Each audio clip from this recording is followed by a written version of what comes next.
தோழர்கள் அனைவருக்கும் வணக்கம்.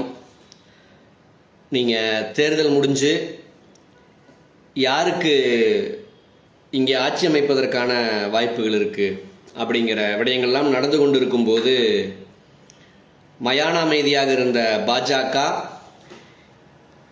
கொஞ்சம் கொஞ்சமாக மீண்டும் களத்துக்கு வர ஆரம்பிச்சிருக்காங்க. குறிப்பாக அண்ணாமலை மறுபடியும் பாஜகவின் பொறுப்புக்கு வரப்போகிறார் அப்படிங்கிற செய்தியும் வந்துட்டுருக்கு. இதை ஒட்டி ஒரு 2 நாளைக்கு முன்னாடி இந்த வீடியோ பேசலாம்னு நினச்சேன். இப்போது தான் வாய்ப்பு கிடைச்சிது. நீங்கள் அவருடைய நோக்கம் என்பது திமுகவுக்கு ரீப்ளேஸ்மெண்ட்டாக தாவேகாவை கொண்டு வருவதும், தாவேகாவை மூர்க்கமாக எதிர்க்கக்கூடிய கட்சியாக அண்ணாமலைங்கிற ஃபேஸை காமிச்சு பாஜகவையும் முன்னிறுத்தி விஜய் வெர்சஸ் அண்ணாமலை அப்படிங்கிற ஒன்றை உருவாக்கி திமுகவுக்கு இங்கே இடமில்லாம ஆக்கலாம். ஏற்கனவே அதிமுகவை ஒன்றுமில்லாம ஆக்கிட்டாங்க. ஆக திமுகவையும் அந்த இடத்திற்கு நகர்த்தலாம் அப்படிங்கிறது தான் இவர்களுடைய திட்டம்.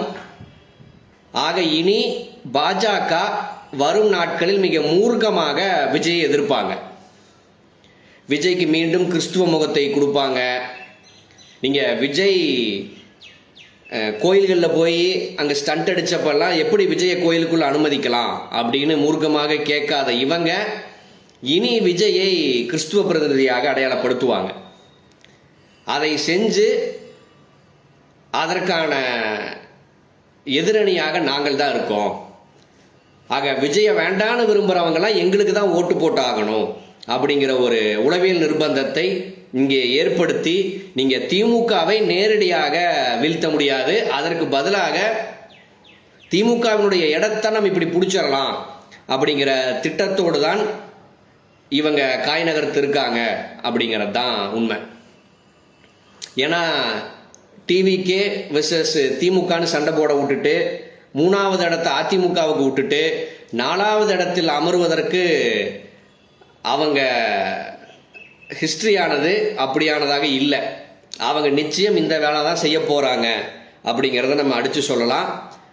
ஆக இப்போது நாம் செய்ய வேண்டியது, நீங்கள் விஜயை எதிர்க்கக்கூடியவர்களாக அந்த இடத்தை நாம் தான் நிவர்த்தி செஞ்சாகணும். அதுதான் இப்போதைக்கு இருக்குது. ஆனால் அந்த களத்தை மாற்றலாம்ங்கிற அவர்களுடைய எண்ணத்தை தவிடுபடியாக்கும் விதமாக நீங்கள் ஒரு எதிர்க்கட்சியாக விஜயை எதிர்க்கக்கூடிய ஒற்றை அணியாக திமுக தான் இருக்க வேண்டும் அப்படிங்கிறத உறுதிப்படுத்தும் விதமாக நாம் நம்முடைய வேலை திட்டத்தை வடிவமைச்சாகணும்.